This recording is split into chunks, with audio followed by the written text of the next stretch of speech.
I have finally made it through the third episode of Star Trek Discovery, long enough for the plot to settle down enough so I can evaluate whether the show matches up to my hopes. All I can say is that somebody on this show had better grow the beard and do it soon. This is not quite Trek as we know it, and not quite in the way you might have feared. There was a lot of early publicity indicating that the show was going to have some tendentious political allegories.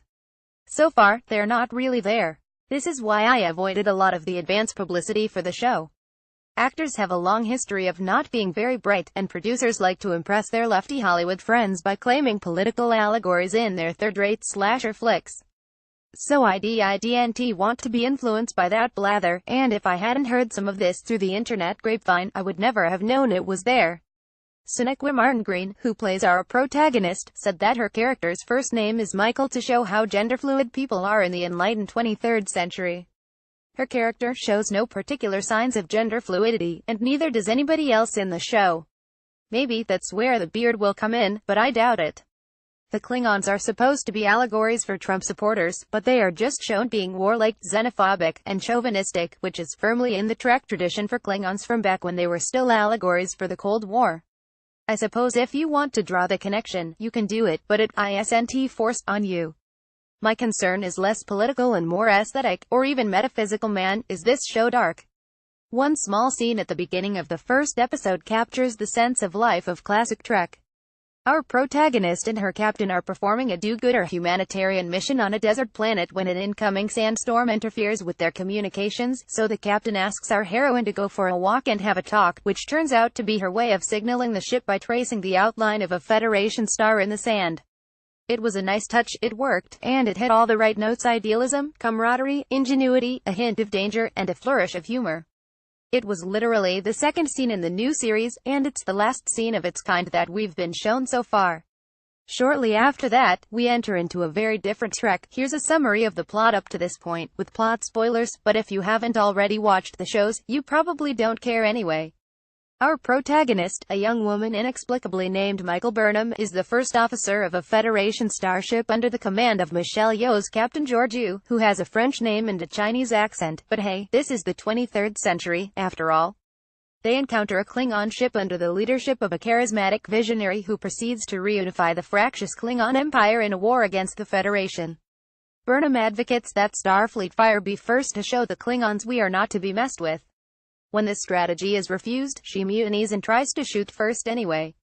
Apparently, somebody figured that if Han Solo doesn't fire first anymore in Star Wars, someone in the Trek franchise had better step up and fill the gap. When her one-man mutiny fails, the Klingons attack and cripple the ship, which kind of proves her right. She is nevertheless sentenced by Starfleet to life in prison. The third episode starts with Burnham 6 months into her sentence, when her prison shuttle is accidentally on purpose diverted to a new ship called Discovery, commanded by Gabriel Lorca, a man with a Spanish name and a slight southern accent, played by a British actor, Jason Isaacs, last seen in the Harry Potter films. Remember 23rd century. It's a melting pot. The Discovery turns out to be a top-secret ship on which disgruntled scientists are performing ominous experiments under the leadership of a captain whose single-minded focus on winning the war may be leading him to bend, not just Starfleet regulations, but moral principles. Their chief mission in the third episode is to retrieve scientific data from a secret project on a disabled sister ship where the entire crew has been killed by being mysteriously turned inside out and/or eaten by a vicious xenomorph. It's sort of Star Trek meets horror movie meets Alien. I have a number of small quibbles with the show. The idea of Yeoh as a starship captain is great, but she lasts for only 2 episodes.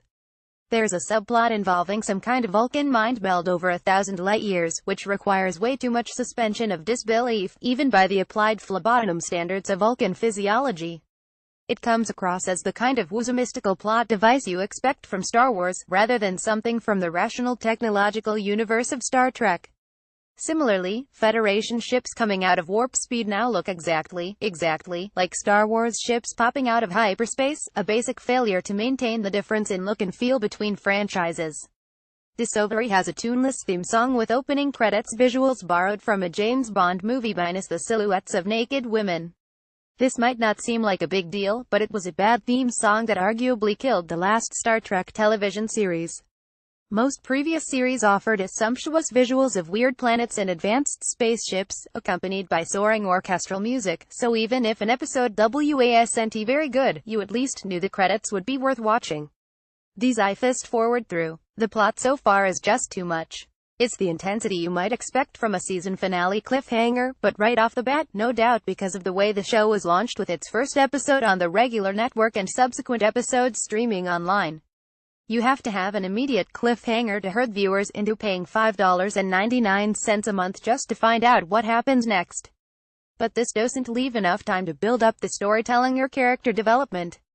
Finally, in contradiction to logic and all of military and maritime history, they seem to always send the captain and first officer out on dangerous missions, which is, well, okay, that's firmly in the Star Trek tradition. What is not in that tradition is the unremitting darkness and lack of fun in this series so far. Starfleet crews squabble and mutiny. There are prison brawls. War dominates everything. The chief engineer is petty, closed-minded, and annoying. The captain is a voice of moral ambiguity. They face a series of bloody horror movie scenarios. Previous Trek series sometimes had a problem with overly earnest and utopian idealism. Deep Space Nine dialed that back a bit but still never gave it up. Now it's starting to look like they've beaten all of it out of the franchise. That's a disappointment. I had hoped the return of Trek to TV would bring back some of that optimism about the future of humanity and help move us away from the cliched antiheroes and dark Game of Thrones view of mankind that has dominated prestige TV in recent decades. Instead, we now have two antiheroes, Burnham and Captain Malfoy, Lorca. And the dark arts have colonized Star Trek. The franchise has occasionally dabbled in plots where our heroes encounter their own counterparts in an alternate mirror universe, where the violent and ruthless Terran Empire rules in place of the enlightened Federation, and evil is good and good is evil, except for Spock, who is largely the same except for his goatee.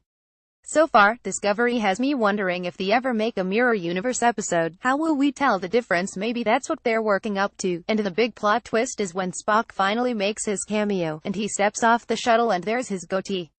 I'm not entirely joking. This is my official cynical prediction. In our new Game of Thrones world, in 5 or 10 years' time, there won't be any normal Star Trek series on TV. But there will be 2 hit shows and a movie about the conquests and intrigues of the Terran Empire in the mirror universe. It would offer everything today's audiences seem to lust for: blood, torture, scheming, poor lighting, twisted sex, murder, itchy dagger hands, and plenty of 4-letter, only oneable words. Are you not entertained? I can see this direction so clearly that I hesitate to mention it for fear of giving the idea to some network executive who will run with it. I'm going to tough out the first season of Discovery no matter what, because that's what a diehard Star Trek fan does. But this show needs to do the opposite of what the first season of Star Trek: The Next Generation did back in 1987. Next Generation spent most of its first season drowning in an excess of liberal utopianism and had to leaven that by becoming just a touch darker and grittier.